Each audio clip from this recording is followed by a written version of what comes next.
स्वागत है आपका हमारे चैनल KTV स्टोरी में, जहां आपको सुनने मिलती है दिलचस्प तिलिस्मी जादुई कहानियां। अगर आप चैनल पर नए हैं तो चैनल को सब्सक्राइब करें। कहानी पसंद आए तो वीडियो को लाइक करें।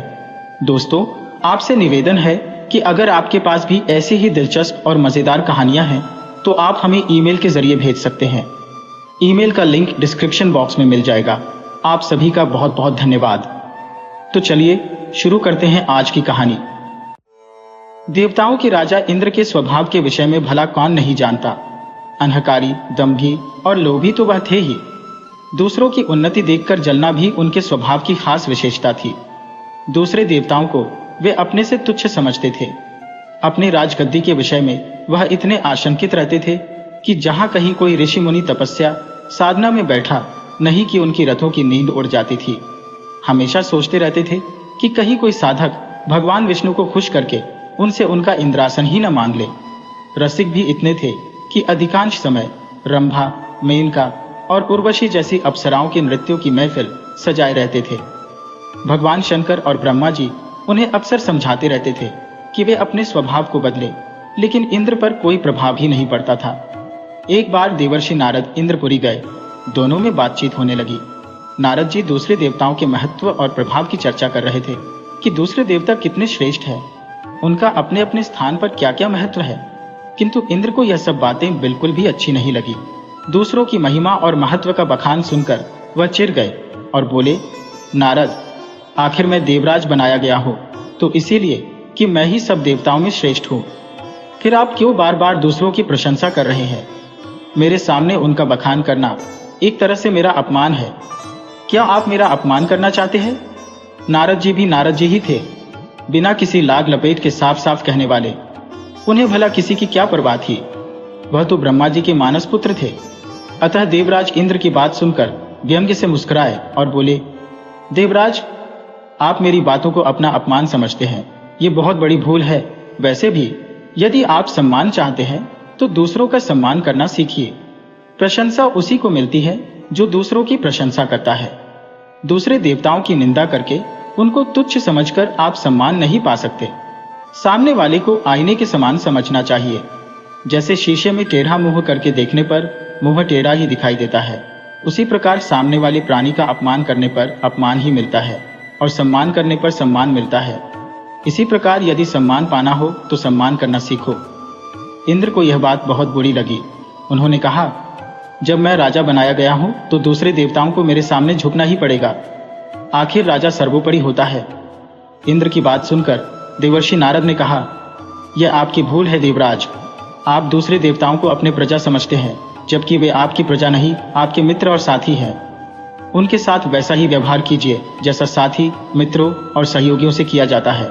बड़प्पन का मद अंत में दुखदायी होता है। यह कहावत तो आपने सुनी ही होगी कि घमंडी का सिर हमेशा नीचा ही होता है। इंद्र ने अभिमानपूर्ण लहजे में कहा, इसमें घमंड वाली बात क्या है? मेरा प्रभाव दूसरों से अधिक है। मैं वर्षा स्वामी हूँ। बिना मेरी आज्ञा के एक बूंद पानी नहीं बरस सकता, और जब पानी नहीं रहेगा तो धरती पर अकाल पड़ जाएगा, अन्न उत्पन्न नहीं होगा और सारी दुनिया भूख और प्यास से तड़प तड़प कर मर जाएगी। देवता भी इसके प्रभाव से अछूते कहाँ रहेंगे? नारद जी बोले, आप ठीक कहते हैं देवराज, किंतु दूसरे देवताओं का महत्व भी कुछ कम नहीं। जिस प्रकार जीवन के लिए जल आवश्यक है, उसी प्रकार अन्य वस्तुओं का महत्व भी कुछ कम नहीं। वायु, अग्नि, प्रकाश, इनकी भी उतनी ही महत्ता है। कहने का तात्पर्य यह है कि वरुण देव, अग्निदेव, सूर्य देव, सभी देवता अपनी अपनी शक्तियों के स्वामी हैं। सभी देवता कुछ न कुछ कर सकने में समर्थ है। आप उनसे मित्रता रखिए, तभी कल्याण है, नहीं तो किसी समय आपदा में पड़ जाएंगे। बिना सहयोगियों के राजकार्य नहीं चला करता। नारद जी की बात सुनकर देवराज इंद्र ठाका मारकर हंस पड़े। बोले, अजी जाइए भी, आप ठहरे महात्मा। शंख बजाने और मजीरे पीटने के सिवा और आप क्या जाने। आप ब्राह्मण हैं, इसलिए इतना डरते हैं। मैं देवता हूँ, क्षत्रिय भी हूँ, मुझे किसका डर? किसी दूसरे का डर चाहे ना हो, मगर शनि का भय आपको पहले सताएगा। यदि कुशलता चाहते हो तो शनिदेव से बचकर रहें। वे एक बार कुपित हो जाएं तो सब कुछ तहस नहस कर डालते हैं, और जिसे अपनी कृपा का पात्र बना लें उसके पौ 12 हो जाते हैं। यह कहकर नारद जी चल पड़े। इंद्र का अभिमान उन्हें खटक गया था। नारद का काम था संसार भर का समाचार इधर से उधर पहुंचाना।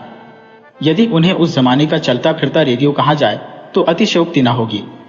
असल में वे देशाटन के प्रेमी और बातूनी थे, इसलिए घूम फिरकर अपना मन बहलाते थे। वैसे वे बड़े विद्वान और महात्मा थे। तीसरे दिन नारद जी शनिलोक में जा पहुंचे। शनि देवता ने उनका स्वागत करके हालचाल पूछा। नारद जी ने कहा, यूं तो सब कुशल मंगल है शनिदेव, मगर अपने इंद्रदेव कुछ ज्यादा ही अहंकारी और घमंडी हो गए हैं। अपने सामने किसी को कुछ समझते ही नहीं। कहते हुए नारद जी ने उन्हें इंद्र से हुआ पूरा वार्तालाप सुना दिया। इंद्र के अहंकार का पता पाकर शनिदेव ने कहा, आप चिंता न करें, अगले रविवार को बैकुंठ लोक में सभा होगी। वहीं मैं इंद्र से मिलकर उन्हें समझा दूंगा। उनका सारा अहंकार उसी दिन दूर हो जाएगा। अपने सामने दूसरों को तुच्छ समझना तो सचमुच बहुत बुरी बात है। शनिदेव को भी इंद्र का अहंकार खटक गया। थोड़ी देर तक इधर उधर की बातें होती रहीं। फिर नारद जी चले गए। अगले रविवार को बैकुंठपुरी में देवताओं की सभा हुई। विष्णु उनके सभापति थे। सब देवता आए। उन्होंने अलग अलग मसलों पर अपने अपने विचार रखे। शाम होने पर सभा समाप्त हो गई। इसी अवसर पर अचानक शनिदेव और इंद्रदेव का आमना सामना हो गया। शनिदेव तो बड़ी नम्रता और सामान्य रूप से इंद्र से मिले, मगर इंद्र तो अपने ही अहंकार में चूर रहते थे। शनिदेव को देखते ही उन्हें नारद जी की बात याद आ गई कि शनिदेव से बचकर रहना। बस उस बात के याद आते ही इंद्र का अहंकार जाग उठा और बिना किसी भूमिका के उन्होंने शनिदेव से कहा, शनि जी, सुना है आप किसी का कुछ भी कर सकते हैं, लेकिन मैं आपसे नहीं डरता। मैं देवराज हूं, हर बात में आपसे बड़ा हूं। आप मेरा कुछ नहीं बिगाड़ सकते। शनिदेव को इंद्र के बातचीत का ढंग खटका, फिर भी उन्होंने अपने को संभाल कर कहा, मैंने तो आपसे ऐसा कुछ भी नहीं कहा देवराज, जो आप इस प्रकार का रूखा व्यवहार मेरे साथ कर रही हैं। फिर भी समय पर देखा जाएगा कि कौन कितने पानी में है। अभी से मैं क्या कहूं? समय पर क्या, अभी दिखाइए ना। वह समय आप आज ही बुला लीजिए। मैं आपका सामर्थ्य देखना चाहता हूं। इंद्रदेव अकड़ गए, मानो व्यर्थ का झगड़ा मोल लेने की ठाने बैठे हो। किसी ने सच ही कहा है, विनाश काले विपरीत बुद्धि, अर्थात जब किसी पर बुरा वक्त आना होता है तो उसकी बुद्धि खराब हो जाती है। वह उल्टे सीधे काम करके स्वयं को मुसीबतों और कठिनाइयों में धकेलने की चेष्टा करता है। यह सुनकर शनिदेव बोले, आप बड़े अहंकारी हैं देवराज, और आप दूसरों को धमकाया करते हैं, लेकिन मैं फिर भी कहता हूं, इंद्र आपसे नहीं डरेगा। इंद्र की बात सुनकर शनिदेव को क्रोध आ गया। उन्होंने गंभीर स्वर में कहा, देवराज, मैं आपसे विरोध नहीं बढ़ाना चाहता, फिर भी यदि आप अहंकार में चूर होकर दूसरों को अपमानित करना चाहते हैं तो सुन लीजिए, कल आपको मेरा भय सताएगा, यहां तक कि आप खाना पीना तक भूल जाएंगे। हो सके तो कल मेरी पकड़ से बचने का उपाय कीजिएगा। यह कहकर शनिदेव तेजी से एक ओर चले गए। इंद्र ने फिर उसी तरह अपमान भरी हंसी हंसकर कहा, मैं भी देखता हूं कि आप भी कितने पानी में हैं। इसी प्रकार बड़बड़ाते हुए वह इंद्रलोक की ओर प्रस्थान कर गए। उस रात इंद्र को बड़ा भयानक स्वप्न दिखाई दिया, जैसे कोई काला कलूटा विकराल दैत्य मुंह फैलाए उन्हें निगल जाना चाहता हो। सवेरे नींद से उठकर उन्होंने सोचा, उस भयानक स्वप्न का क्या अर्थ हो सकता है? क्या पता कि यह शनि की ही कोई करतूत हो। अवश्य ही वह आज मुझे कोई चोट पहुंचाने की चेष्टा कर सकता है, इसलिए मुझे किसी ऐसी जगह छिप जाना चाहिए जहां वह मुझे ढूंढ न सके। ऐसा विचार कर उन्होंने झटपट कपड़े बदलकर भिखारी का वेश बनाया और जंगल की ओर निकल गए। किसी को इस बात की भनक न पड़ने दी कि वह किस उद्देश्य से कहां और क्यों जा रहे हैं। यहां तक कि अपनी पत्नी इंद्राणी को भी उन्होंने इस संदर्भ में कुछ नहीं बताया। किसी को इस विषय में कुछ भी न बताने का कारण भी था। इंद्र को यह बात मालूम थी कि मेरे स्वभाव और व्यवहार से कई देवता रूठे रहते हैं, इसलिए उन्हें शंका हुई कि कहीं ऐसा न हो वे अब शनि की सहायता करने लगे। उस दशा में मैं अकेला हो जाऊंगा। बस इस विचार के उठते ही उनका साहस टूट गया और वे भयभीत होकर जंगल के घने भाग में जा घुसे। अब तक दिन का एक पहर चढ़ आया था। इंद्र ने सोचा, आखिर जब शनि ने मुझे चुनौती दी है तो मेरी खोज भी करेंगे।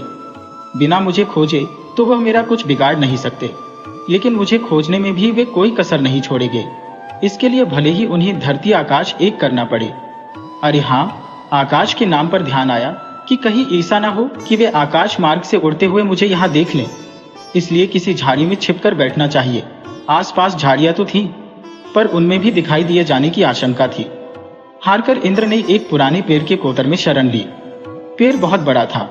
उसका कोटर गुफा जैसा चौड़ा और गहरा था। इंद्र उसी में छिपकर बैठ गए। उन्होंने सोचा, शनि देवता लाख सिर पटके हैं, मुझे किसी भी सूरत में अब नहीं खोज पाएंगे। चिंती को भी पता नहीं चल सकता कि मैं यहाँ छिपा बैठा हूँ। फिर शनि की तो बिसात ही क्या है। शनि का अहंकार आज ही मिट जाएगा। व्यर्थ ही उन्होंने सारे संसार को डरा रखा है। उधर शनि देवता न कहीं आए न गए। धमकी देने के समय उन्होंने केवल अपनी छाया भर इंद्र पर डाल दी थी। बस वे अपना काम करते रहे। इंद्र कहाँ है, क्या कर रहे हैं, इससे उन्हें कोई मतलब नहीं था। उन्हें अपनी शक्ति पर विश्वास था। वे जानते थे कि इंद्र चाहे जहां जाए मेरी छाया अपना प्रभाव अवश्य डालेगी, और ऐसा हो भी रहा था। शनि के बिन कुछ किए ही इंद्र की शांति भंग हो चुकी थी। अपनी सुरक्षा के चक्कर में खाना तो क्या, उन्हें पानी पीने तक की भी सुध नहीं थी। बात केवल दिन भर की थी। जब सूरज डूब गया और रात आने लगी, तब इंद्र कोटर से बाहर निकले। चौकन्नी निगाहों से इधर उधर देखा, कहीं कोई न था। समझ गए कि या तो शनिश्चर इधर आए ही नहीं, और अगर आए भी होंगे तो थक हार कर लौट गए होंगे। आखिर मुझे खोजना इतना आसान कहाँ था। मेरी गंध तो हवा तक को नहीं मिली। शनि की क्या गिनती है। यही सब सोचते हुए इंद्र मन ही मन खुश हो रहे थे, और होते भी क्यों नहीं। अपनी समझ के अनुसार तो उन्होंने शनिदेव को धोखा दे ही दिया था।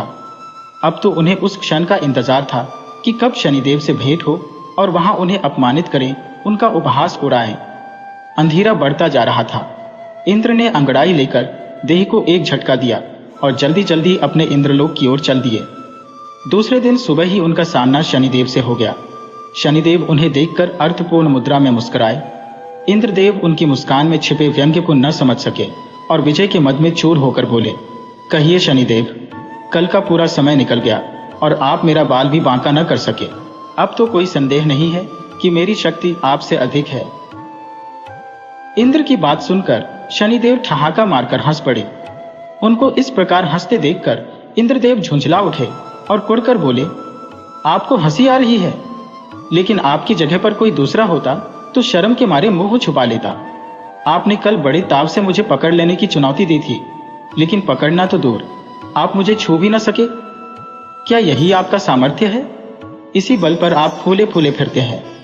दरअसल नारद जैसे लोगों ने आपको बेवजह सिर पर चढ़ा रखा है, और वे ही आपका नाम लेकर दूसरों को डराते रहते हैं। आप में कितना बल है ये मैं देख चुका हूं। शनिदेव ने हंसते हुए कहा, आप जैसे बुद्धिमान को कौन समझाए। आप हारे और मैं जीता, फिर भी आप मुझे धिक्कार रहे हैं। जाकर किसी को यह सारी घटना सुनाइए, तब पता चलेगा आप कितने बुद्धिमान और साहसी हैं। इंद्र ने आंखें निकालकर पूछा, क्या कहा, मैं हार गया हूं? कैसे? आप अपनी विजय का प्रमाण तो दीजिए। खाली कह देने से क्या होता है। इस प्रकार तो मैं भी कह सकता हूं कि विजय मेरी हुई है। कल का पूरा दिन निकल गया, आखिर क्या बिगाड़ पाए आप मेरा। आप मेरा बाल तक बांका नहीं कर सके। पूरी तरह स्वस्थ और निश्चिंत आपके सामने खड़ा हूं मैं। अगर इसी बात है तो सुनो, पहले परसों मेरे द्वारा कहे गए शब्दों पर गौर करो। शनिदेव ने कहा, मैंने कहा था कि कल आप खाना पीना भूल जाएंगे। वही बात हुई, आप मेरे भय से पेड़ के कोटर में छुपे रहे। दिन भर न खाया न पिया।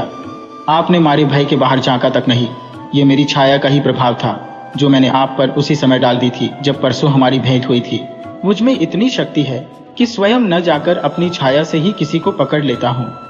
उसी छाया के प्रभाव से आप डर कर भागे और दिन भर बिना कुछ खाए पिए कोटर में छिपे रहे।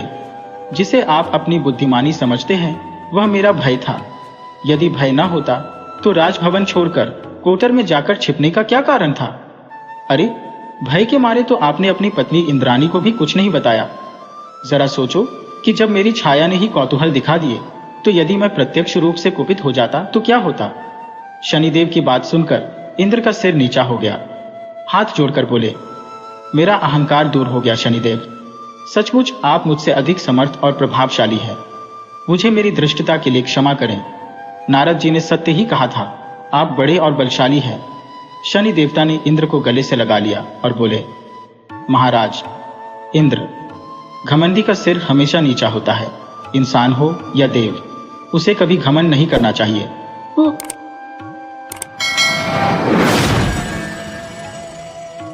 त्रेता युग में एक बार भयंकर अकाल पड़ा। वर्षा न होने से सब वनस्पतियां सूख गईं। तपोवनों में भी कंदमूल तथा जल मिलना दुर्लभ हो गया। ऐसी स्थिति में कौशिक मुनि अपने परिवार को लेकर किसी ऐसी जगह की खोज में चले जहां जीवन यापन के लिए अन्न जल सुलभ तरीके से प्राप्त हो सके। वे चलते गए। बहुत दूर तक अकाल की छाया पड़ी थी। उनका सबसे छोटा पुत्र लगातार चलने में असमर्थ हो गया था। एक रात उन्होंने उसे एक वन में वृक्ष के नीचे सोता हुआ ईश्वर के भरोसे छोड़ आगे चले गए। प्रातः जब बच्चा जागा तो उसने अपने माता पिता को नहीं देखा। व्याकुल होकर वह रोने लगा, पर उस निर्जन स्थान में उसका रोना कौन सुनता। रोते रोते थक कर, भूख प्यास से निराश होकर वह एक पीपल के वृक्ष के नीचे बैठ गया। वृक्ष के नीचे पीपल के बहुत सारे फल गिरे थे। बालक उन्हें बीन बीन कर खाने लगा। भूख में उसे वह अच्छा लगने लगा। खाकर उसे थोड़ी शांति मिली। कुछ दूर पर उसे एक बावड़ी दिखी। जाकर उसने बावड़ी का जल पिया तो उसके मन को थोड़ी शांति मिली। इस प्रकार उस निर्जन वन में वह पीपल का वृक्ष और जल भरी बावड़ी उसके जीने सहारा बने। उसके माता पिता उसे छोड़कर कहाँ चले गए, इसका उसे कुछ पता नहीं था। इस प्रकार अपनी भूख प्यास मिटाते हुए वह ईश्वर का ध्यान करने लगा। बहुत दिनों बाद एक दिन अचानक देवर्षि नारद वहां पधारे। पीपल के नीचे बालक को ईश्वर आराधना करते देख उन्हें आश्चर्य हुआ कि इस निर्जन वन में जहां न कोई आश्रम है न गुरुकुल है, ये बालक कौन है और अकेले यहाँ कैसे पूजा पाठ कर रहा है। नारद उस बालक के पास गए। बालक ने भी इतने दिनों बाद एक ऋषि को अचानक आया देखकर आश्चर्य किया। नारद ने बालक से पूछा, तुम कौन हो? तुम्हारे माता पिता कहाँ हैं? इस छोटी अवस्था में अकेले यहाँ कैसे रह रहे हो? किसी का सानिध्य पाकर बालक का दुख जैसे उमड़ पड़ा। उसने बताया कि दुर्भिक्ष के कारण अन्न जल की खोज में जाते हुए माता पिता कब उसे यहाँ छोड़कर चले गए वह नहीं जानता। उसके माता पिता कौन हैं और अब वे कहाँ हैं वह यह भी नहीं जानता। इस निर्जन वन में इन वनस्पतियों के फल कंद से जीवन बिता रहा हूँ। यह पीपल का वृक्ष ही मेरे लिए माता पिता जैसा सहारा है। नारद ने कहा, वत्स चिंता मत करो। तुम्हारे विनय, शील, साहस, जिजीविषा को देखते हुए मुझे विश्वास है कि तुम किसी श्रेष्ठ कुल गोत्र की संतान हो। मैं तुम्हें विधिवत मंत्र आदि संस्कारों की दीक्षा दूंगा। अब अकाल भी समाप्त हो गया है। वनस्पतियां अन्न, कंद, फल दे रही हैं। तुम्हें जीवन यापन की कठिनाई नहीं होगी। यह वन भी शांत तथा हिंसक पशुओं से रहित है, इसलिए तुम यहाँ निर्भय होकर झप तप कर सकोगे। यहाँ तुम भगवान विष्णु का ध्यान तथा ओ नमो भगवते वासुदेवाय मंत्र का जप करना। एक दिन मंत्र के बल तथा तुम्हारी तपस्या से भगवान विष्णु प्रसन्न होकर तुम्हें दर्शन देंगे। इस पीपल के वृक्ष के नीचे इसका फल खाकर तुम्हारा पोषण हुआ है और अब इसी के नीचे तुम्हारी तपस्या होगी, इसलिए मैं तुम्हारा नाम पिप्पलाद रखता हूँ। मेरा आशीर्वाद है कि एक दिन तुम बहुत बड़े ऋषि की श्रेणी में आ जाओगे। मैं अब जा रहा हूँ, एक दिन तुमसे मिलने अवश्य आऊंगा। ऐसा कहकर नारद चले गए। पिप्पलाद भगवान विष्णु की आराधना तथा मंत्र जप करने लगा। उसकी लगन तथा तप से संतुष्ट होकर भगवान विष्णु प्रकट हुए और कहा, पिप्पला, मैं तुम्हारी तपस्या से बहुत प्रसन्न हूँ, वर मांगो। पिप्पलाद ने आंखें खोली। देखा सामने साक्षात चतुर्भुज विष्णु भगवान शंख, चक्र, गदा, पद्म ली खड़े हैं। उनको देखते ही पिप्पलाद अपनी सुध बुध भूलकर भाव विह्वल हो भगवान के चरणों से लिपट गए। विष्णु ने उन्हें प्रेम से उठाया और इच्छित वर मानने के लिए कहा। पिप्पलाद ने कहा, प्रभु, आपके साक्षात दर्शन से बढ़कर और कुछ पाने की कामना नहीं है। मुझे देना ही है तो अपनी दृष्टि भक्ति दीजिए। कि विष्णु ने कहा, भक्ति तो तुम्हें प्राप्त हो ही चुकी है, ज्ञान भी तुम्हें प्राप्त होगा और अथर्वण पद प्राप्त कर पिप्पलाद संहिता के सृष्टा होगे। ऐसा कहकर भगवान विष्णु अंतर्धान हो गए। पिप्पलाद फिर भक्ति और तप में लीन हो गए। कुछ दिनों के बाद नारद जी फिर आए। पिप्पलाद को भगवान विष्णु ने दर्शन दिया, ज्ञान और भक्ति का वरदान दिया। यह जानकर उन्हें बड़ी प्रसन्नता हुई। नारद को देखकर पिप्पलाद के मन में फिर से अतीत दुख देने लगा। अपने मन की व्यथा प्रकट कर उन्होंने कहा, देवर्षि, मेरे किस कर्म का फल है जो मुझे बालपन की अबोधावस्था से ही इतना कष्ट उठाना पड़ा। मेरे माता पिता तथा कुल गोत्र का कुछ पता नहीं। पीपल के नीचे रहकर उसका फल खाकर जीवित रहा, इसी कारण आपने पिप्पलाद नाम दिया। मेरी दीक्षा, शिक्षा तथा संस्कार की व्यवस्था कर मुझे आपने ब्राह्मणत्व प्रदान किया। आपके कारण भगवान विष्णु का दर्शन हुआ। नारद ने कहा, पिप्पलाद, अतीत का सोच मत करो। शनि ग्रह के प्रकोप से तुम्हें यह सब सहना पड़ा। आज भी वह आकाश में अपने मार्ग पर प्रज्वलित होकर चल रहा है। इतना सुनते ही पिप्पलाद अपने क्रोध को न रोक सके। उन्होंने क्रोध से शनिग्रह पर दृष्टि डाली। उनके तप के तेज से शनि पथभ्रष्ट होकर एक पर्वत पर जा गिरे। आकाश की ऊंचाई से गिरने के कारण शनि का एक पैर टूट गया। शनि की दुर्गति देखकर नारद बड़े प्रसन्न हुए। उन्होंने ब्रह्मा, इंद्र आदि देवताओं को बुलाकर शनि की दुर्दशा दिखाई। ब्रह्मा ने यह देखकर पिप्पलाद से कहा, पिप्पलाद, ऋषि होकर तुम्हें ऐसा क्रोध नहीं करना चाहिए था। मनुष्य को सुख दुख का भोग उसके पूर्व कर्मों के अनुसार होता है। तुम्हारे अतीत के लिए शनि का कोई दोष नहीं। यह तो प्रकृति के नियम के अनुसार अपने मार्ग पर चलते रहते हैं। इनको स्थान से गिरा देने से प्रकृति के नियम में बाधा पड़ेगी और उपद्रव शुरू हो जाएगा। अतः अपने तपोबल से इन्हें पुनः इनके मार्ग पर प्रतिष्ठित करें तथा प्रकृति में स्थापित इन देवग्रहों को संसार का संतुलन बनाए रखने का मार्ग प्रशस्त करें। ब्रह्मा जी की बात सुनकर पिप्पलाद ने शनि को अपने तपोबल से उनके पूर्व स्थान पर पुनः स्थापित कर दिया।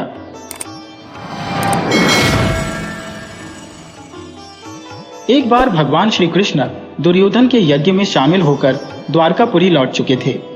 समुद्र के मध्य में स्थित द्वारकापुरी अमरावती के सदृश शोभा दे रही थी। उसका वैभव इंद्र की स्वर्णपुरी के वैभव को भी लज्जित कर रहा था। उसकी छठा के सामने इंद्रपुरी की छठा भी लजा रही थी। उसके यश और प्रताप का गौरव पृथ्वी पर चारों ओर गूंज रहा था। साधारण नृपतियों की तो बात क्या, द्वारका के वैभव को देखकर स्वयं देवराज इंद्र के मन में ईर्ष्या उत्पन्न हुआ करती थी।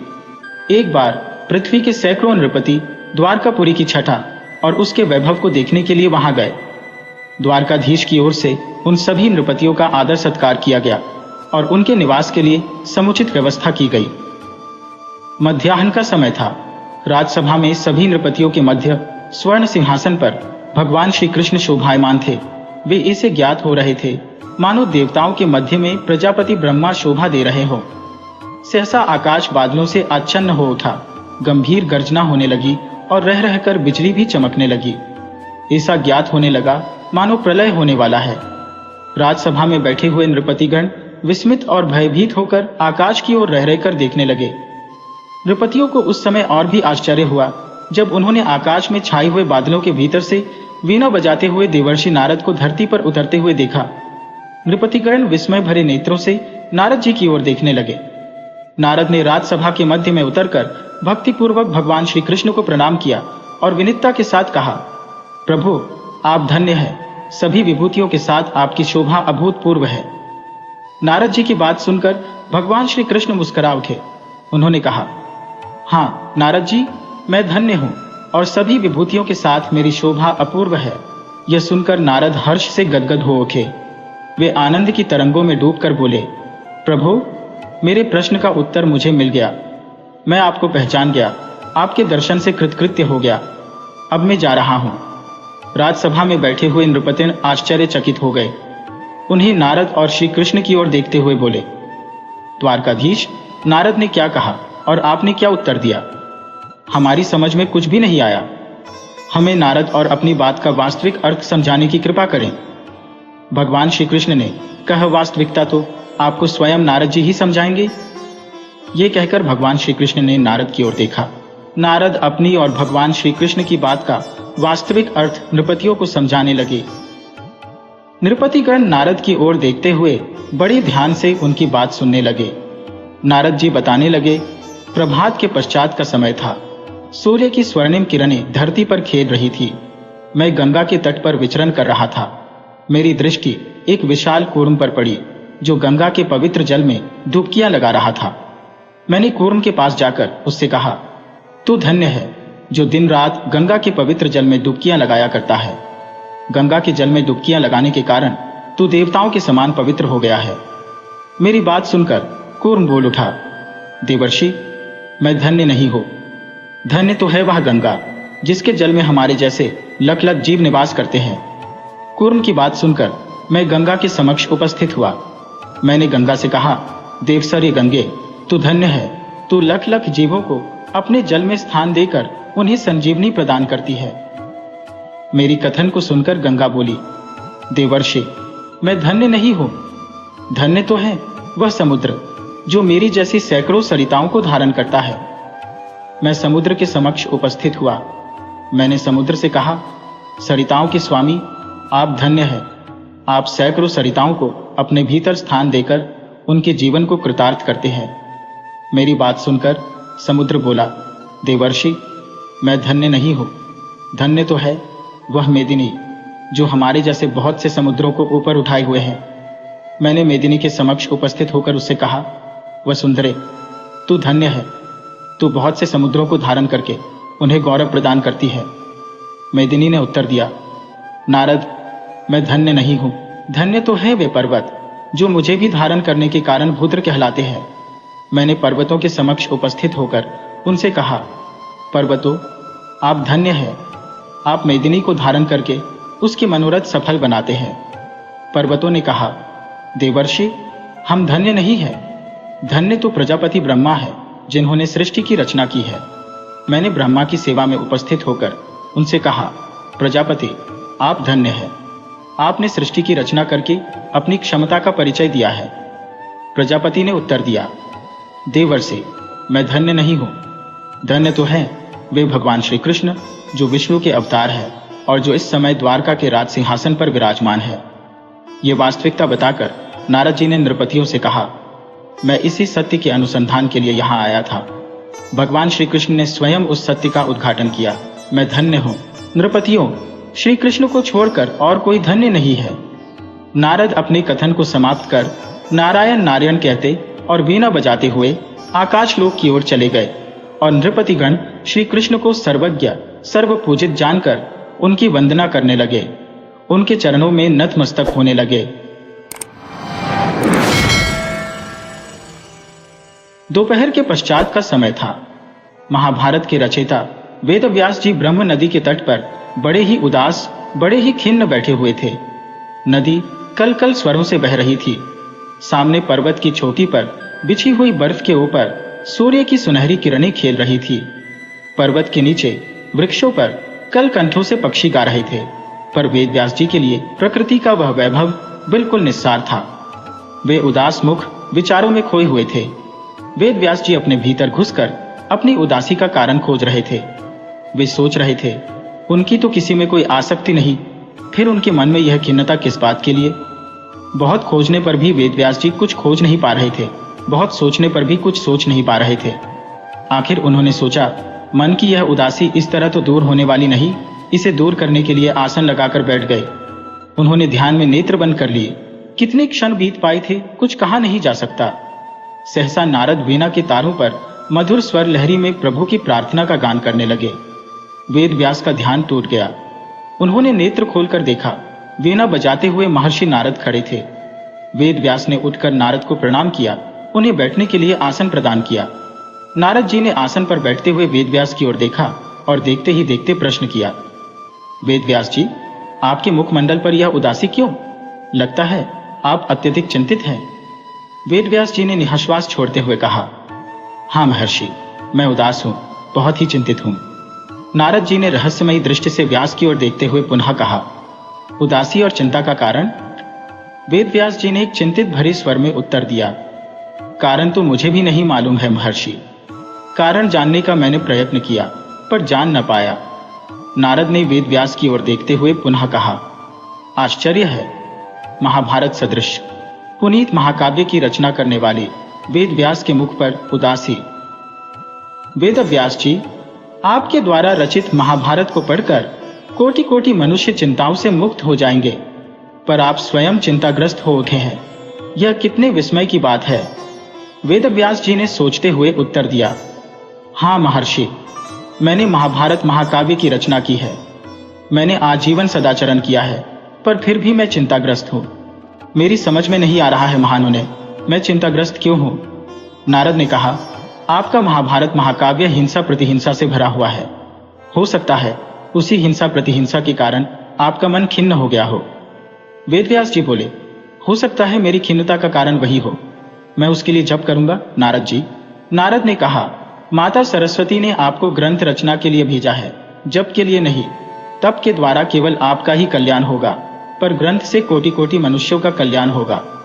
नारद जी की बात सुनकर वेदव्यास जी विचारों में उलझ गए। उन्होंने नारद की ओर देखते हुए कहा, ग्रंथ रचना तो मैं कर चुका महामुने, महाभारत से बढ़कर ग्रंथ मैं अब नहीं लिख सकता। नारद ने कहा, वेद व्यास जी, आपकी ग्रंथ रचना अभी अधूरी है। आपने महाभारत की रचना तो की, पर अभी तक महाभारत के सूत्रधार के चरित्र का गान नहीं किया। जब तक आप उसके चरित्र का गान नहीं करेंगे, आपकी ग्रंथ रचना अधूरी रहेगी। आपने उनके चरित्र का गान नहीं किया, यही आपकी उदासी का कारण भी है।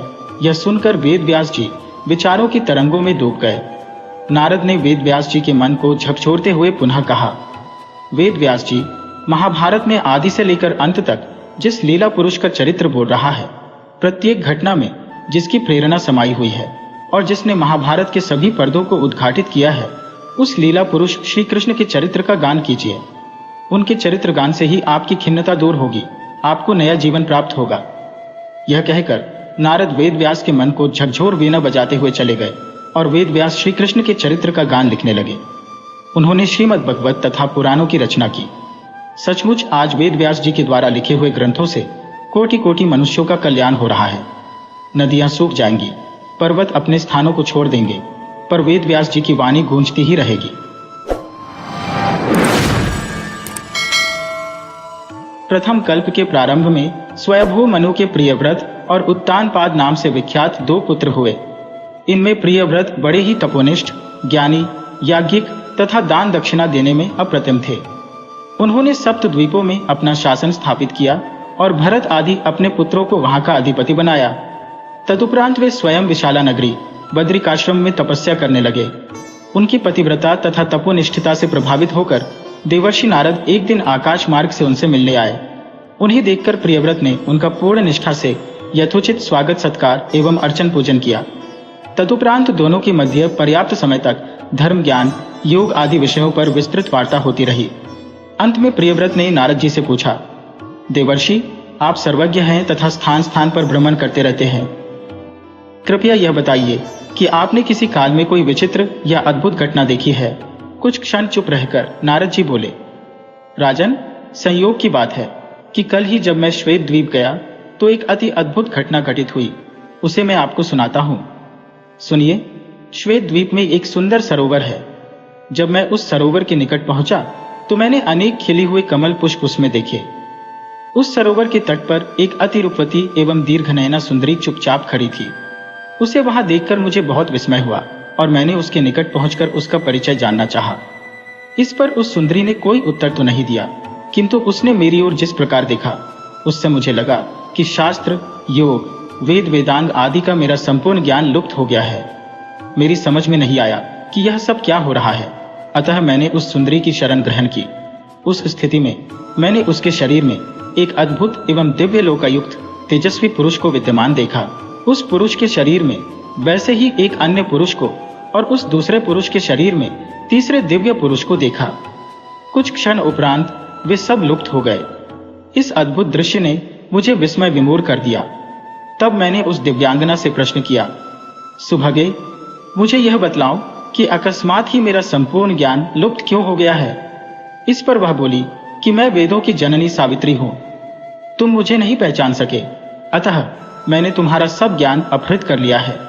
मेरे शरीर में प्रकट होने वाले 3 पुरुष 3 वेद थे। प्रथम ऋग्वेद स्वयं भगवान के रूप में है। रूप में यह वेद अग्निमय है तथा इसका समस्वर पाठ करने से सभी अधादि भस्म हो जाते हैं। नारायण रूप ऋग्वेद से उत्पन्न दूसरे पुरुष यजुर्वेद है, जो साक्षात ब्रह्मा है। तृतीय सामवेद रूप भगवान शंकर है तथा स्मरण करने मात्र से शीघ्र ही सूर्यवत संपूर्ण पाप तिमिर को नष्ट कर देते हैं। सावित्री देवी ने यह सब बताने के उपरांत नारद जी को संबोधित करते हुए कहा, हे महर्षि, मैंने यह संपूर्ण वृत्तांत केवल इसलिए सुनाया है क्योंकि तुम ब्रह्मा के पुत्रों में अति श्रेष्ठ एवं परम ज्ञानी हो। अब अपने ज्ञान को पुनः प्राप्त करने हेतु तुम इस वेद सरोवर में स्नान करो। इस स्नान से तुम्हें अपने पूर्व जन्म की स्मृति भी हो जाएगी। नारद जी बोले, हे राजन। इतना कहकर वह सुंदरी वहीं अंतर्धान हो गई और मैं स्नान आदि से निवृत्त होकर यहाँ आ गया हूँ। नारद जी से यह वृतांत सुनकर प्रियव्रत ने विस्मयाभिभूत होकर कहा, देवर्षि, आपका यह वृत्तांत सचमुच अति अद्भुत है। अतः मेरे मन में आपके पूर्व जीवन का वृत्तांत जानने की इच्छा भी जागृत हो गई है। आप मुझ पर परम कृपालु रहे हैं अतः मेरी यह जिज्ञासा भी शांत कीजिए। नारद जी ने कहा, हे महाभागा, उस वेद सरोवर में स्नान करते ही मुझे अपने ज्ञान की पुनः प्राप्ति तो हुई ही, साथ ही अपने विगत जन्मों की स्मृतियां भी जागृत हो गईं। आपकी जिज्ञासा शांत करने हेतु मैं अपने पूर्व जीवन के विषय में आपको बतलाता हूं। हे राजन, द्वितीय सत्ययुग में मैं मानव योनि में जन्मा था। उस समय मेरा नाम सारस्वत था तथा मैं एक सुसंपन्न ब्राह्मण था। मैं अवंती नामक नगरी में परिजनों के साथ सुख शांति से जीवन यापन करता था। एक समय मैं एकांत में बैठा हुआ था कि तभी मेरे मन में वैराग्य भाव का उदय हुआ। मैंने सोचा कि यह संसार तो व्यर्थ एवं निस्सार तथा नाशवान है, अतः मुझे अपनी संपूर्ण संपदा पुत्रों को सौंपकर तपस्या में लग जाना चाहिए। इस विचार के औचित्य अनौचित्य पर विचार करने हेतु मैं भगवान की शरण में गया और उनकी प्रेरणा से यज्ञ, श्राद्ध तथा दान कर्मों में प्रवृत्त हो सबको संतुष्ट करके तथा सब प्रकार से निश्चिंत होकर मैं पुष्कर तीर्थ में, जो उस समय सारस्वत सरोवर के नाम से प्रसिद्ध था, तपस्या करने लगा। मैं निरंतर नारायण मंत्र तथा ब्रह्मपार स्तोत्र का जाप करता था। मेरी इस भक्ति से प्रसन्न होकर भगवान श्रीहरि ने मुझे साक्षात दर्शन दिए और मुझसे वर मांगने को कहा। मैंने कहा, हे प्रभु, आप मुझे अपने शरीर में विलय करने की कृपा कीजिए। इस पर वे बोले, अभी तुम्हें शरीर त्याग करने की आवश्यकता नहीं है, अतः मुझ में विलय होने की इच्छा मत करो।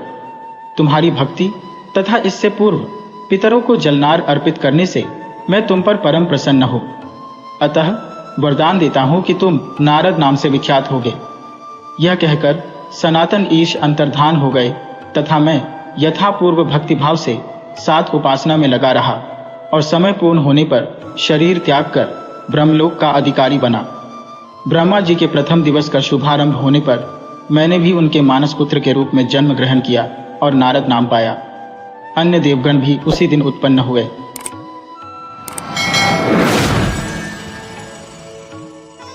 देवर्षि नारद बहुत बड़ी संत थे। वे जहां चाहें आ जा सकते थे। नारायण के भक्त थे। लेकिन एक बार उनके मन में यह जानने की इच्छा पैदा हुई कि आखिर संत कौन होता है। श्री कृष्ण जी के पास गए और अपनी जिज्ञासा बताई। बोले, भगवान, मेरी शंका का समाधान करें। श्री कृष्ण ने कहा, नारद जी, आप अमुक यादव के पास जाओ। उसकी पत्नी गर्भवती है। उसके घर बच्चा पैदा होने वाला है। जब बच्चा पैदा हो तो तुम उस बच्चे से यह सवाल पूछना, वह सब कुछ बता देगा। नारद जी यादव के घर पहुंचे, उनसे मिले और बोले, तुम्हारे घर बच्चा पैदा होने वाला है। मैं उससे मिलना चाहता हूं। जब तक बच्चा पैदा न हो मैं यही इंतजार करूंगा। एक दिन बच्चे ने जन्म लिया। नारद जी खुश हो गए। बच्चे के पास गए और अपना प्रश्न रखा।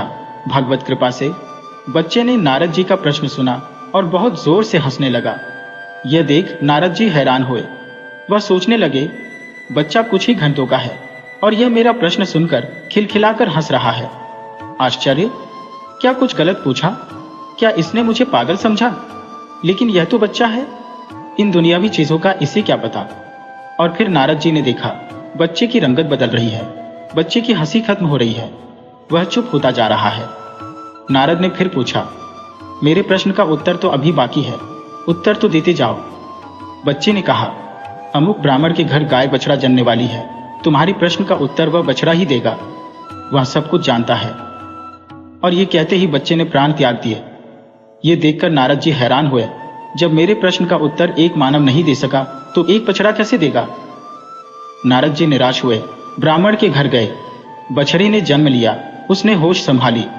नारद जी ने उससे अपना प्रश्न पूछा, संत कैसा होना चाहिए? संत कौन होता है? बछड़े ने ध्यान से नारद जी का प्रश्न सुना। मनुष्य की आवाज में बछड़ा हंस दिया। कहने लगा, नारद जी, आपके प्रश्न का उत्तर मैं नहीं दे सकता। आपके प्रश्न का उत्तर इस नगरी के राजा के घर पैदा होने वाला बच्चा दे सकता है। और यह कहते कहते बछड़े ने भी प्राण त्याग दिए। नारद जी बहुत हैरान हुए। वे सोचने लगे, यादव के बेटे ने मेरे प्रश्न का उत्तर नहीं दिया। ब्राह्मण की गाय के बछड़े ने मेरे प्रश्न का उत्तर नहीं दिया। दोनों ही मेरे प्रश्न का उत्तर देने से पहले ही मर गए। अब भला राजा का पुत्र क्या उत्तर देगा? कहीं वह भी मर गया तो मेरा प्रश्न अधूरा ही रह जाएगा। कभी उत्तर नहीं पा सकूंगा। फिर भी नारद जी राजा के घर गए। वाकई राजा के घर संतान पैदा होने वाली थी। नारद जी वहीं रुक गए। आखिर राजा के बेटे ने जन्म लिया। नारद जी शिशु के पास गए। अपना वही प्रश्न उसके सामने रखा। संत कैसा होना चाहिए, संत कौन होता है? प्रश्न राजा भी सुन रहा था, सोच रहा था नारद जी के प्रश्न का उत्तर भला यह बच्चा कैसे दे सकता है। लेकिन उसने स्वयं देखा, नारद जी का प्रश्न सुनते ही बच्चा खिलखिलाकर हंस दिया और बच्चे के हंसने के साथ ही उसकी रंगत भी बदलने लगी, आवाज धीमी पड़ने लगी, हाथ पांव शिथिल होने लगे। यह देख नारद जी डर गए। राजा भी कांप उठा। कहा, मेरा बेटा मर तो नहीं रहा? लेकिन नारद जी ने राजा के बेटे से पूछा, तुम्हारी आवाज धीमी हो रही है, तुम्हारी हंसी बंद हो रही है, लेकिन तुम्हें मेरे प्रश्न का उत्तर अभी देना है। मेरे प्रश्न का उत्तर दिए बिना कैसे जा सकते हो? बच्चे ने कहा, नारद जी, संत ऐसा ही होना चाहिए जैसे आप हैं, निर्मल और निश्चल, जिसके दर्शन मात्र से देह के छूटते ही मोक्ष मिल जाए, जिसे देखते ही पाप मिट जाए, दुनिया बदल जाए, नरक से स्वर्ग मिल जाए, जन्म जन्म के बंधन छूट जाए, दुनिया बदल जाए, नरक से स्वर्ग मिल जाए, वैकुंठ मिल जाए। आपके दर्शन मात्र से ही मैं मृत्युलोक से स्वर्गलोक जा रहा हूँ। इससे पहले मैं एक यादव के घर जन्मा था, वहां मैंने आपके दर्शन किए, मैंने प्राण छोड़ दिए, फिर बछड़े के रूप में जन्म लिया, आपके दर्शन किए, वह योनि भी समाप्त हुई, फिर राजा के घर जन्मा हूँ। अब आपके दर्शन से ही मैं इस मृत्युलोक से विदा हो रहा हूँ, वैकुंठ जा रहा हूँ। पिछले जन्म सभी मेरे थे, आपके दर्शन से सभी छूट गए, उनसे मुक्ति मिली, नए जन्म लिए, आपके दर्शन से अब मोक्ष मिल रहा है, जन्म मरण के चक्कर से मुक्त हो रहा हूँ। संत ऐसा ही होना चाहिए, आप जैसा।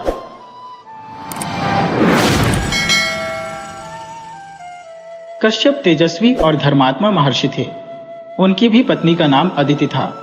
अदिति उनकी दिन रात सेवा करती। एक दिन कश्यप ने प्रसन्न हो अदिति से कहा, मैं तुम्हारी सेवा से प्रसन्न हूं, आज तुम मुझसे मनचाहा वर मांग लो। यह सुनकर अदिति खुश हो गई। वह बोली, हे नाथ, देवताओं ने मेरे 100 पुत्र मार डाले हैं, अब आप मुझे ऐसा पुत्र दें जिसे देवता न मार सके। ऐसा ही होगा, लेकिन तुम्हारे उस पुत्र को सिर्फ भगवान शंकर ही मार सकेंगे। कश्यप ने अदिति से कहा। समय गुजरा, अदिति के एक पुत्र पैदा हुआ। उसके 1000 सिर, 2000 पांव तथा 2000 आंखें थी।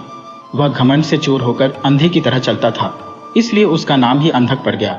वह अत्याचारी था, सभी उससे डरते थे। अंधक युवा हो चला था, अब उसके अत्याचार भी बढ़ते ही जा रहे थे। वह यज्ञ करने साधु सन्यासियों का अपहरण कर लेता, उन्हें परेशान करता। फलतः धार्मिक अनुष्ठान बंद हो गए। महर्षि कश्यप और अदिति ने अंधक को बहुत समझाया, लेकिन सब बेकार। वह एक कान से सुनता और दूसरे से निकाल देता। देवता परेशान हो उठे। वे अंधक से मुक्ति पाने के लिए उपाय सोचने लगे। उन्हें पता भी था कि अंधक को केवल शंकर भगवान ही मार सकते हैं। देवता शंकर जी से मिलने चल पड़े। रास्ते में उन्हें देवर्षि नारद मिल गए। देवताओं की बात सुनकर वह चिंतित हो उठे। वह बोले, मैं इसके लिए कोई उपाय खोजता हूँ, इसका हल शीघ्र ही निकल जाएगा। आप निडर होकर अपने अपने घर जाइए। देवता नारद जी का यह आश्वासन पाकर देवता लौट गए। नारद जी वहीं विचार करने लगे। उनके दिमाग में एक युक्ति आ गई। वह वहां से चल दिए। वह मंदार पुष्प की माला पहन अंधक के पास पहुंचे। मंदार की महक अंधक को भा गई। वह नारद जी से बोला, हे मुनि, ये कौन सा पुष्प है, ये कहाँ मिलता है? नारद जी ने मुस्कुराते हुए कहा, यह मंदार पुष्प है और मंदार पर्वत पर स्थित काम्यक उपवन में ही मिलता है। भगवान शंकर ने अपने हाथों से काम्यक उपवन का निर्माण किया है। उपवन सुरक्षा के लिए वहां अनेक गण तैनात रहते हैं। वे गण तुम्हें पुष्प कैसे लेने देंगे? नारद जी ने अपनी आशंका व्यक्त की। अंधक ने पूछा, शंकर ने इस पुष्प की इतनी सुरक्षा की है? नारद ने कहा, मंदार साधारण पुष्प नहीं है, इसकी सुगंध का असर तो तुमने देख ही लिया है। इससे मनुष्य की मनोकामना पूर्ण होती है। नारद की बात सुनकर अंधक बोला, अच्छा ऐसी बात है तो मैं इस फूल को प्राप्त करके ही रहूंगा, चाहे इसके लिए मुझे शंकर से युद्ध ही क्यों न करना पड़े। नारद जी की युक्ति काम कर गई। वे मुस्कुराते हुए देवलोक की ओर चल दिए और अंधक मंदार पर्वत की ओर चल दिया। वह पर्वत पर पहुंचा और देखते ही देखते उसने पर्वत को उखाड़ फेंका। भगवान शंकर यह सब देख रहे थे। उन्होंने तुरंत पर्वत का दोबारा निर्माण कर दिया। अंधक ने उसे भी नष्ट कर दिया। शंकर जी ने फिर पर्वत को खड़ कर दिया। अब अंधक बार बार पर्वत को उखाड़ता और भगवान शंकर हर बार एक नया पर्वत बनाकर खड़ा कर देते। यह देख अंधक क्रोध से पागल हो गया। उसने पर्वत को ललकारते हुए कहा, तुम मेरे साथ छल मत करो। अगर तुम में या तुम्हारे स्वामी में साहस है तो मेरे सामने आकर युद्ध करो। अंधक की बात सुनकर भगवान शंकर हाथ में त्रिशूल लिए वहां उपस्थित हो गए। क्रोध से उनकी आंखें लाल थी। अंधक शंकर जी को देखकर कांप गया। तभी उसे अपने पिता का आधा वचन याद आ गया, परंतु वह शंकर जी के हाथों मृत्यु वाली एक बात को भूल गया था। वह अहंकार में शंकर जी को ललकारने लगा, तुम हो पर्वत के स्वामी, तुम मुझे मंदार पुष्प दे दो, वरना मैं तुम्हारा वध कर दूंगा। शंकर जी ने अपना त्रिशूल उठाया और अंधक की ओर फेंकते हुए बोले, दुष्ट, मैं तेरे घमंड को अभी चूर करता हूं। ये कहकर शिव ने अपना त्रिशूल अंधक की छाती में लगा दिया। वह दर्द से कराहता हुआ जमीन पर गिर पड़ा। कुछ देर में वह मर गया। उसी समय नारायण नारायण कहते देवर्षि नारद वहां आए और बोले, भगवान, मैंने ही इसे आपके पास भेजा था ताकि आप इसे मारकर इसके आतंक से मुक्ति दिला सकें। यह कहकर महर्षि नारद देवलोक चले गए। अंधक के मरने का समाचार देवताओं ने सुना तो वे प्रसन्न होकर पुष्प वर्षा करने लगे। तमसा नदी के तट पर घने जंगलों में कुछ जंगली जातियां रहती थी। वे लोगों को लूट मारकर अपना भरण पोषण करती थी। डाका तथा लूटपाट ही उनका मुख्य कर्म था। उनका सरदार क्रूरसेन बड़ा निर्दयी था। उसके कोई संतान नहीं थी। इसके कारण उसकी पत्नी बड़ी दुखी रहती थी। एक दिन उसने अपने पति से कहा, तुम डाकुओं के सरदार हो, लूटपाट कर इतना धन लाते हो, पर हमारे बाद इसे कोई खाने वाला तो है नहीं, फिर इस पाप की कमाई का क्या होगा? सोचो। क्रूरसेन ने कहा, इसका दुख क्यों मनाती है? अभी तक राहगीरों को ठगता लूटता हूं, उनका धन छीन लेता हूं। किसी दिन कोई बालक लूट कर लाऊंगा और उससे तेरी गोद भर दूंगा। उसकी पत्नी थोड़ी दयावान थी, बोली, हे भगवान, कैसी बात करते हो? सोचो, उस माँ का क्या हाल होगा जिसका बच्चा तुम उसकी गोद से छीन कर उठा लाओगे। क्रूरसेन ने कहा, थोड़ा रो धो लेगी, फिर संतोष कर लेगी। जब उसे दूसरा बच्चा हो जाएगा तो पहले वाले को भूल जाएगी।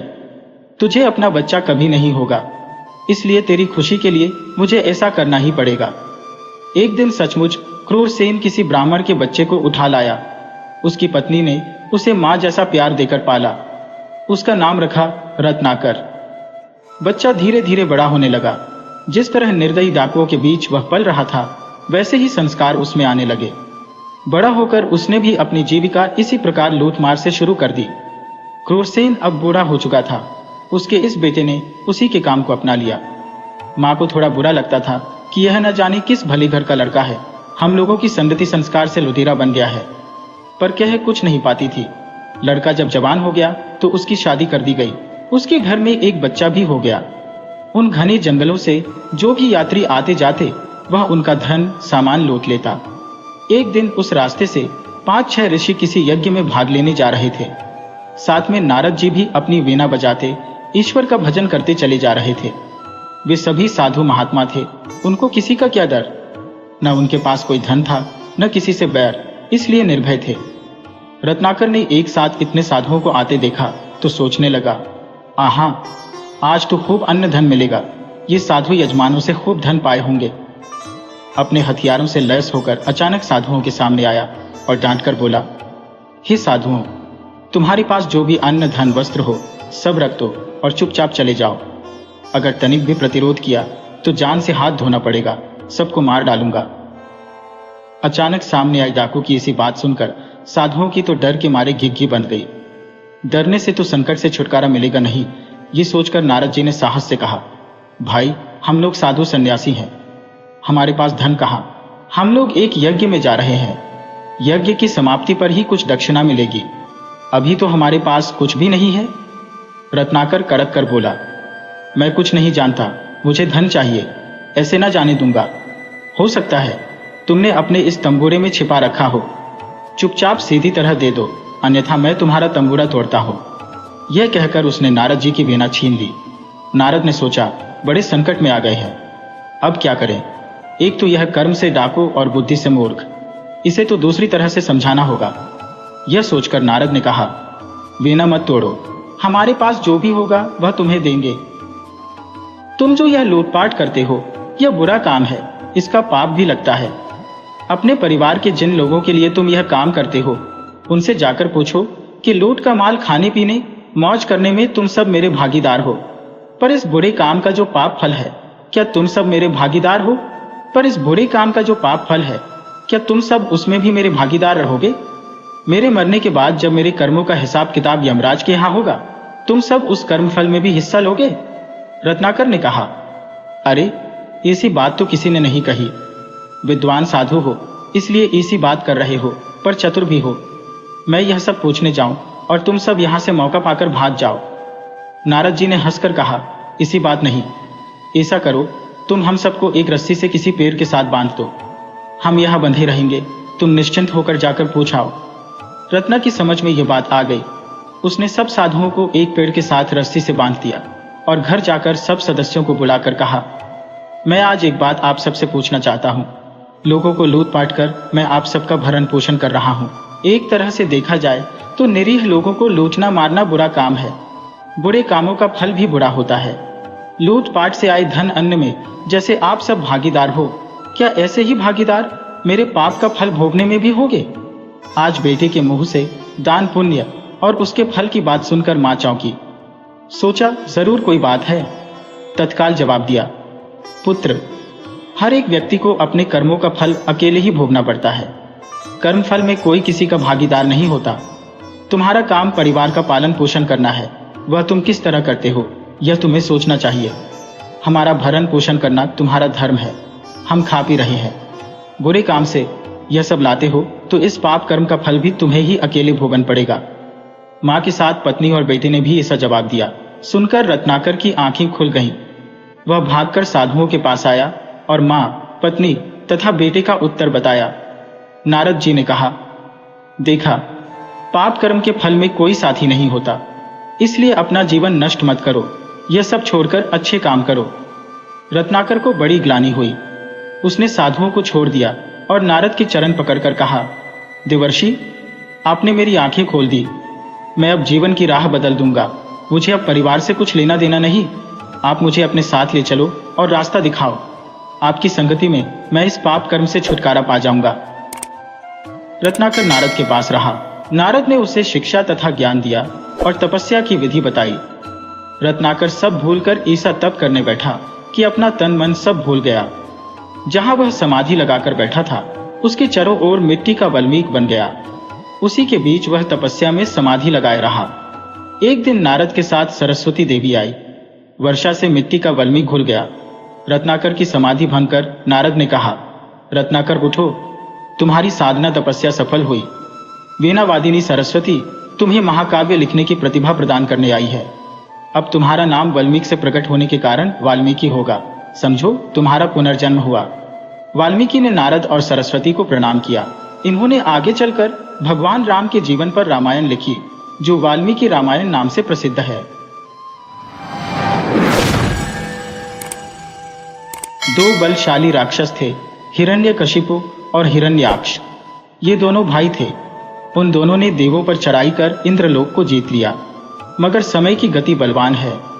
हिरण्याक्ष एक नौका दुर्घटना में मारा गया और हिरण्यकशिपु को नृसिंहदेव ने मारा था।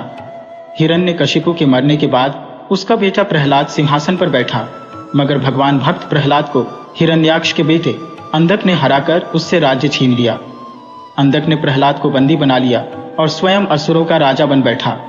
अंधक के मन में देवों के लिए पुराना बैर था। उसने अपनी सेना की शक्ति बढ़ा ली और अमरावती पर चढ़ाई करने की तैयारी करने लगा। इंद्र को यह बात पता चली तो वह चिंतित हो उठा। इंद्र जानता था कि अकेले देव इतने शक्तिशाली नहीं है जो अंधक और उसकी विशाल सेना का सामना कर सके। इसीलिए इंद्र ने निश्चय किया कि वह मनु की प्रतापी संतानों को अपनी सहायता के लिए बुलाए। उस समय धरती पर दक्ष प्रजापति जैसे प्रतापी राजा थे। इंद्र ने नारद जी को बुलाया और कहा, नारद जी, तुम अश्विनी कुमार और दक्ष प्रजापति के पास जाओ। देवों पर विपत्ति के बादल घिरे हैं। उनसे कहो कि इस युद्ध में वह हमारी सहायता करें। प्रजापति दक्ष की राजधानी महान नदी सरस्वती के तट पर थी। नारद और उनके साथी वहां पहुंचे। शाम का समय था। उन्हें पता चला कि इस समय दक्ष अपनी बड़ी बेटी सती और पत्नी वीरनी के साथ सरस्वती तट पर घूमने गए हैं। देवर्षि नारद ने सोचा, जरूरी काम है, महल में बैठकर प्रतीक्षा करने में विलंब हो जाएगा। इसीलिए वह दक्ष से मिलने नदी तट की ओर ही चल पड़े।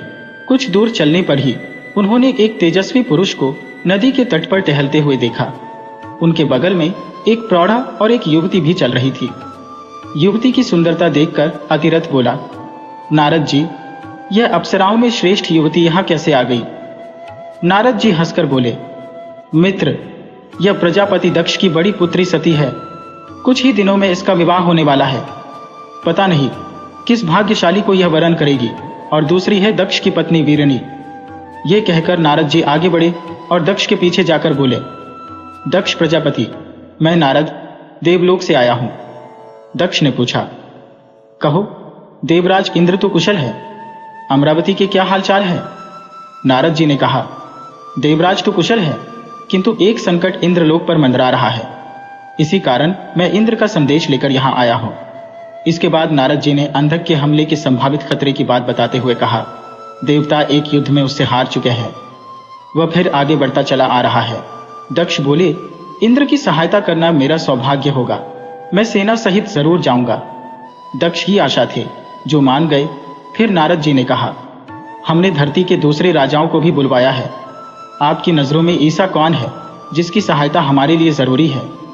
दक्ष ने कहा, एक विलक्षण व्यक्ति है जिसका प्रभाव जनजातियों पर बहुत है। वह शिव के नाम से जाने जाते हैं। सब मनुष्य उन्हें देवादिदेव मानकर पूजते हैं। तप, बुद्धि और योग में उनसे बढ़कर कोई नहीं। यदि वह इंद्र की सहायता करने को तैयार हो जाए तो देवों की निश्चय विजय होगी। मुझे विश्वास है कि नारद यह कार्य अवश्य कर पाएंगे, अतिरथ ने कहा। दक्ष ने मुस्कुराकर कहा, मैं नारद जी के गुणों से भली भांति परिचित हूं, पर तुम शिव को नहीं जानते। वह प्रकांड पंडित है। वह महान शिल्पी भी है। उन्हें अनेक सिद्धियां प्राप्त है। उनकी नगरी काशी इस धरती की अनुपम नगरी है। असुर, नाग, यक्ष और गंधर्व उनकी पूजा करते हैं। दक्ष की बात का सभी पर प्रभाव पड़ा। सती ने पूछा, पिताजी, अगर ऐसा व्यक्ति हमारी सहायता करे तो विजय निश्चित ही है। नारद जी ने शंका प्रकट की, मैंने शिव का नाम सुना है, मगर वह तो असुरों के पक्षपाती है। नहीं, ऐसा नहीं है। शिव देव और असुरों से अलग है। देव उनसे घबराते हैं, इसीलिए उनसे अलग रहते हैं, मगर असुर बड़े चतुर है। असुर उनकी शरण में जाकर उनसे वरदान पाते रहते हैं, इसी से वे बलशाली बने हैं। दक्ष ने कहा। सती ने फिर पूछा, देवों ने उन्हें प्रसन्न क्यों नहीं किया? यह सुनकर दक्ष गंभीर हो गए। बोले, देव अहंकार में डूबे रहे, मगर यह सत्य है कि यदि शिव प्रसन्न हो गए तो देवासुर संग्राम हमेशा के लिए समाप्त हो जाएगा। दक्ष को यह पता नहीं था कि उनकी बात का सती पर क्या प्रभाव पड़ रहा है। वास्तव में शिव की महानता सुनकर सती अनजाने में शिव की ओर आकर्षित हो रही थी। नारद जी ने दक्ष से कहा, प्रजापति, मैं पूरा प्रयत्न करूंगा कि शिव को देवों की ओर कर सकूं, मगर ये बताओ कि शिव कहाँ मिलेंगे? क्या हम काशी जाएं? दक्ष ने कहा, तुम काशी की ओर जाओ, क्या पता रास्ते में ही शिव मिल जाए। लोगों का यही कहना है कि शिव को मन में याद करो तो वह मिल जाते हैं। देवर्षि नारद ने अपने साथियों के साथ काशी की ओर प्रस्थान कर दिया। आगे एक घना जंगल था। सहसा एक जगह बहुत से स्त्री पुरुषों ने उन्हें घेर लिया। उनके हाथों में तेज धार वाले हथियार थे। दक्ष ने अपना एक सेवक रास्ता दिखाने के लिए उनके साथ भेजा था। उसका नाम करंथ था। करंथ ने उन लोगों से उन्हीं की भाषा में कहा, हम आपके मित्र हैं। हम महान योगीराज शिव के भक्त हैं, उनसे मिलने जा रहे हैं। शिव का नाम सुनते ही उन लोगों ने अपने हथियार नीचे कर लिए। फिर उनके मुखिया ने पूछा, तुम लोग शिव के पास क्यों जा रहे हो? नारद जी ने मुखिया से कहा, हम पर भीषण आपत्ति आ पड़ी है। हम शिव की सहायता लेने आए हैं। हमें शिव कहाँ मिलेंगे? मुखिया ने कहा, यह तो मुझे भी पता नहीं, फिर भी मैं आप लोगों का संदेश बस्ती बस्ती पहुंचाई देता हूं। हो सकता है कि शिव तक यह संदेश पहुंच जाए। और सचमुच हुआ भी यही। अगले दिन वे एक बस्ती में थे। तभी जय महादेव का नारा गूंज उठा। नारद ने देखा कि बाघंबर पहने एक तेजस्वी पुरुष हाथ में त्रिशूल लिए चले आ रहे थे। उनके विशाल नेत्रों से इतना तेज टपक रहा है कि दृष्टि बरबस नीचे झुक जाती थी। उन्हें देखते ही सब प्राणियों ने जमीन पर लेटकर उन्हें प्रणाम किया। शिव आगे बढ़े और नारद जी के पास जाकर बोले, कहो नारद, कैसे आना हुआ? नारद जी ने हाथ जोड़ कहा, भगवान, देवों पर भयंकर विपत्ति आ रही है। मुझे इंद्र ने भेजा है, आप ही देवों की रक्षा करें। यह सुनकर शिव हंसकर बोले, हिरण्याक्ष और हिरण्यकशिपु से हारकर देवों को अब इस मानवलोक की याद आई है। भगवान शिव की बात सुनकर नारद का सिर झुक गया। शिव फिर बोले, मैं जानता हूं कि शक्ति पाकर असुर अन्यायी हो उठे हैं, किंतु याद रखना यह धरती सभी की है। वेद, असुर, मानव सभी इस धरती पर मिलकर रहेंगे। नारद जी बोले, हम भी यही चाहते हैं भगवान। शिव फिर हंसे और बोले, नारद, अंधक का काल उसके ऊपर नाच उठा है, मैं युद्ध में जाऊंगा। ये कहकर शिव चले गए। पता ही नहीं चला कि क्षण में वे कहां लोप हो गए। शीघ्र ही एक विशाल घाटी में दोनों सेनाओं की मुठभेड़ हो गई। अंधक विशाल सेना लेकर आया था। उधर देवों की शक्ति भी कम न थी। शिव का त्रिशूल अनेक योद्धाओं का रक्त पी चुका था। उनकी सेना भूतों की समान शत्रु सेना में घुस गई। वे भयानक संहार कर रहे थे। तभी शिव ने इंद्र की ओर इशारा किया। इंद्र तुरंत आए। शिव बोले, देवराज, इतनी हत्या व्यर्थ है। हमारा उद्देश्य शत्रु को हराना है, व्यर्थ रक्त बहाना नहीं। इंद्र की समझ में कुछ नहीं आया। शिव ने त्रिशूल छोड़कर धनुष उठा लिया। फिर बोले, अंधक कहाँ है, मुझे बताओ। शिव का रौद्र रूप देखकर इंद्र भी कांप उठे। बोले, भगवान, वह बिजली के समान अश्व पर मुकुट लगाए जो तेजी से मार काट मचाता घूम रहा है, वही अंधक है, लेकिन वह दूर है, निशाना लगाना कठिन है। शिव ने मुस्कुराकर इंद्र की ओर देखा, फिर प्रत्यंचा खींचकर बाण छोड़ दिया। बाण बाज पक्षी की तरह लपका और पल भर में अंधक का सिर जमीन पर लौटने लगा। युद्ध समाप्त हो गया। इंद्र प्रसन्न था। वह शिव को धन्यवाद देने के लिए देवों को लेकर चला, मगर तभी उसे मालूम हुआ कि शिव अपनी सेना के साथ अंतर्धान हो गए। इस युद्ध के बाद सभी देव जुटे। सभी ने देवासुर संग्राम में दक्ष प्रजापति की वीरता की सराहना की और उन्हें धन्यवाद दिया। देवर्षि नारद बोले, देवराज, हमें दक्ष प्रजापति की नहीं, भगवान शिव का धन्यवाद करना चाहिए। युद्ध में विजय हमें उन्हीं के कारण मिली।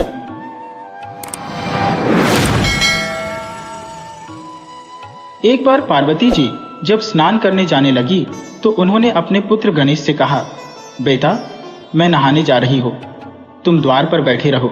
जब तक मैं नहाकर वापस ना आ जाऊं, तुम यहीं बैठे रहना और किसी को भी अंदर ना आने देना।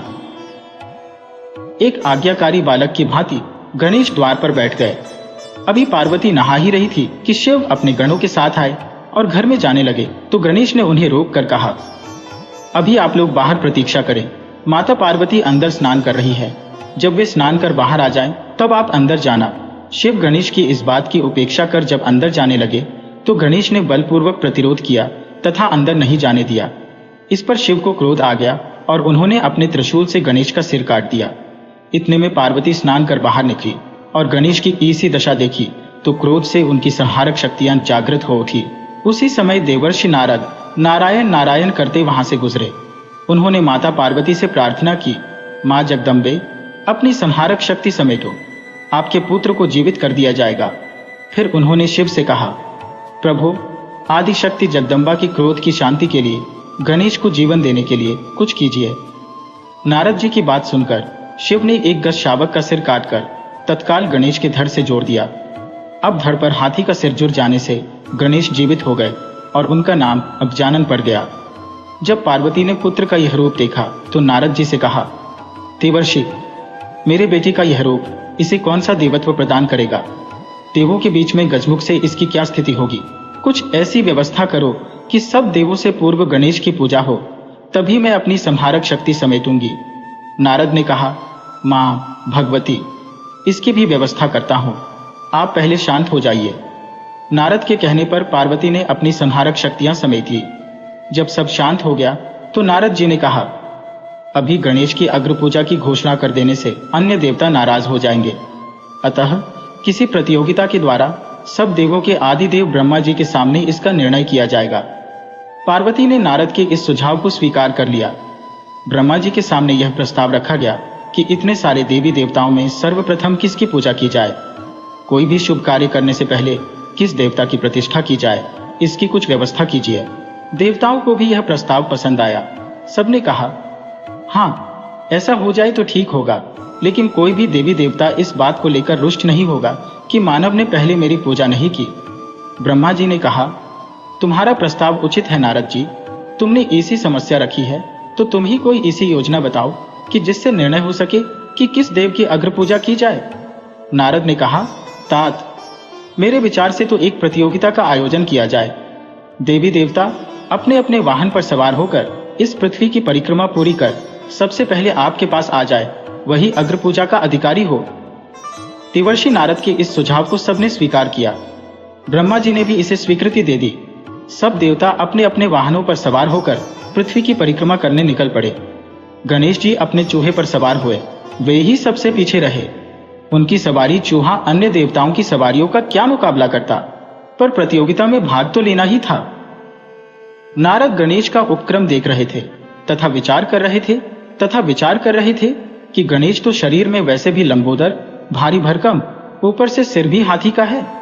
इनकी सवारी भी विचित्र चूहा जैसा छोटा सा जीव कैसे पृथ्वी की परिक्रमा करके सफल होंगे।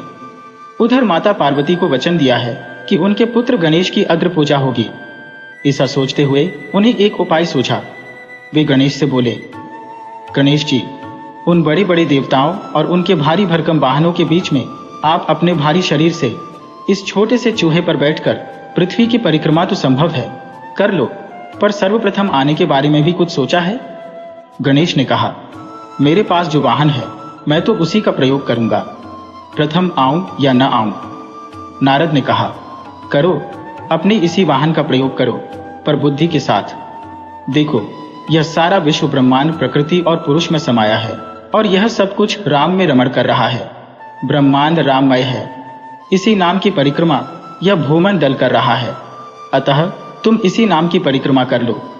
तुम्हें पृथ्वी ही नहीं, समस्त ब्रह्मांड की परिक्रमा का फल मिलेगा। गणेश ने कहा, मुनिवर, आपका यह विचार उत्तम है। मैं राम नाम की परिक्रमा करूंगा। यह कहकर उन्होंने भूमि पर राम राम लिखा और अपने मूषक पर बैठकर उस नाम की 3 बार परिक्रमा करके ब्रह्मा के समक्ष जा खड़े हुए। ब्रह्मा जी ने देखा कि अभी किसी भी देवता का पता नहीं और गणेश ने परिक्रमा पूरी भी कर ली। उन्हें आश्चर्य तो हुआ, पर बोले कुछ नहीं। बाद में जब सारे देवता परिक्रमा करके आए तो ब्रह्मा जी ने कहा, देवो, आप लोग एक एक कर आते रहे, पर यहाँ तो गजानन सबसे पहले मेरे पास पहुंचे, इसलिए अग्र पूजा का अधिकार इन्हें ही मिलना चाहिए। अन्य देवों ने आपत्ति की कि प्रजापति, यह कैसे हो सकता है? गणेश भला इस चूहे पर बैठकर सारी पृथ्वी की परिक्रमा कर कैसे सबसे पहले आपके पास आ सकते हैं? लगता है ये परिक्रमा करने गए ही नहीं होंगे, प्रारंभ से यही बैठे होंगे। जब देवों ने उसे असत्य माना तो नारद बोले, हे देवो, यह सत्य है। आप लोग तो भौतिक और स्थूल की परिक्रमा करते रहे, पर गणेश ने तो उसकी परिक्रमा की जिसमें यह भूमंडल ही नहीं बल्कि त्रैलोक्य ही समाया है, जिसमें सारा विश्व ब्रह्मांड रमण कर रहा है।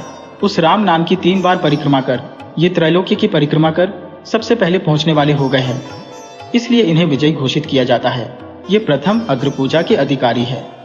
यह कहकर नारद नारायण नारायण कहते हुए देवलोक को चल दिए।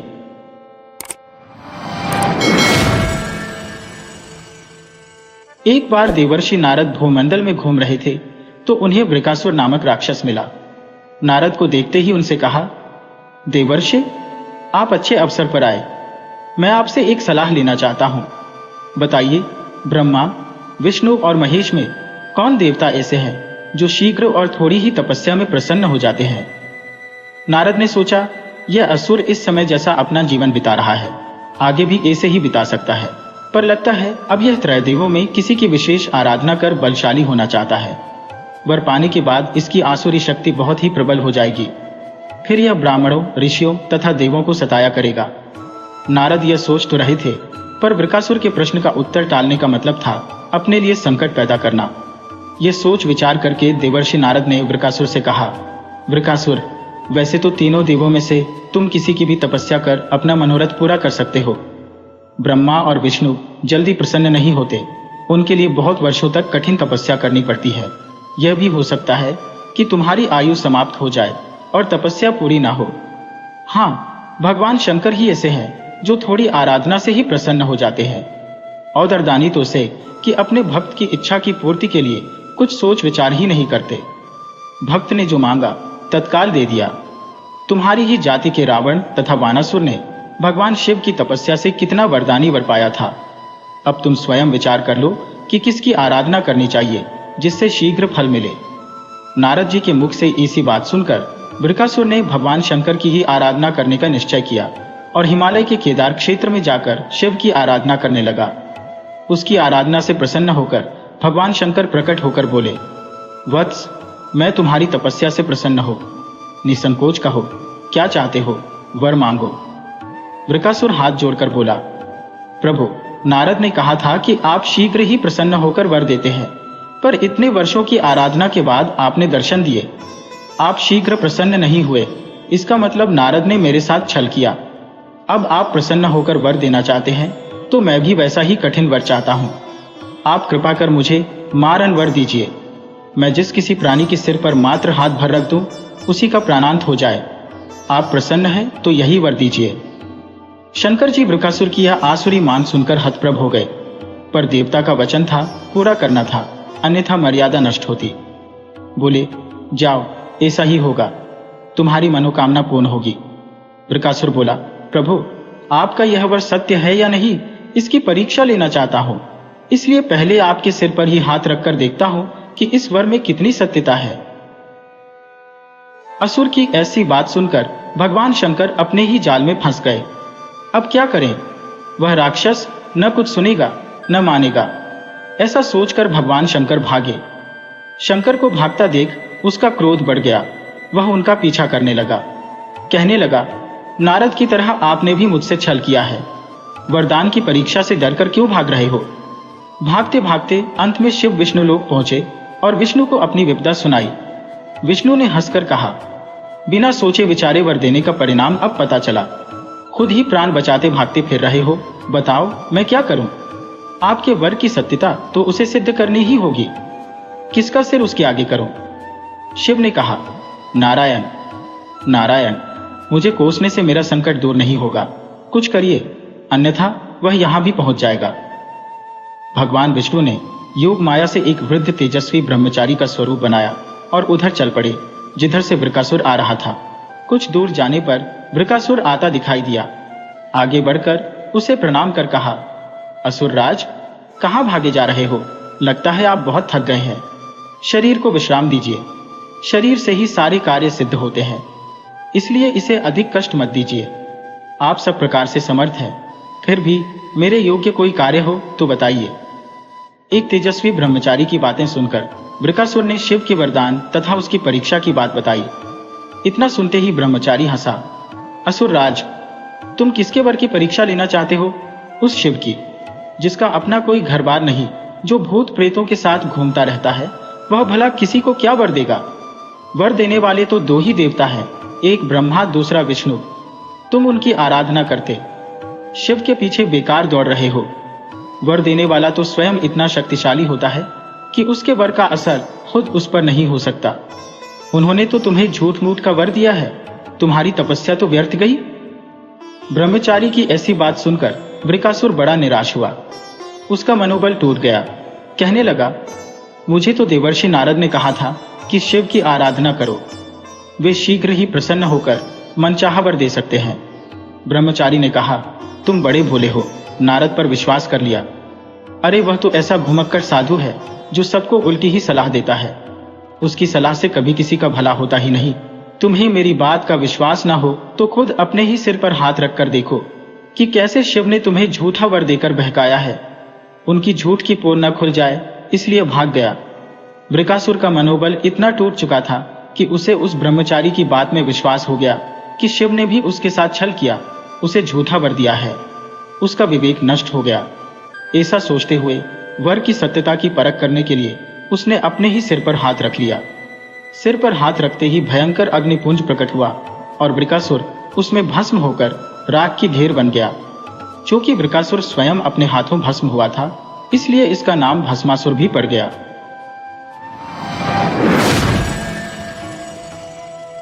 वीडियो अच्छी लगी हो तो इसे लाइक करें और ऐसी ही मज़ेदार कहानियों के लिए चैनल को सब्सक्राइब करें और बेल आइकन दबाएं। ज़्यादा से ज़्यादा अपने दोस्तों को शेयर करें। धन्यवाद।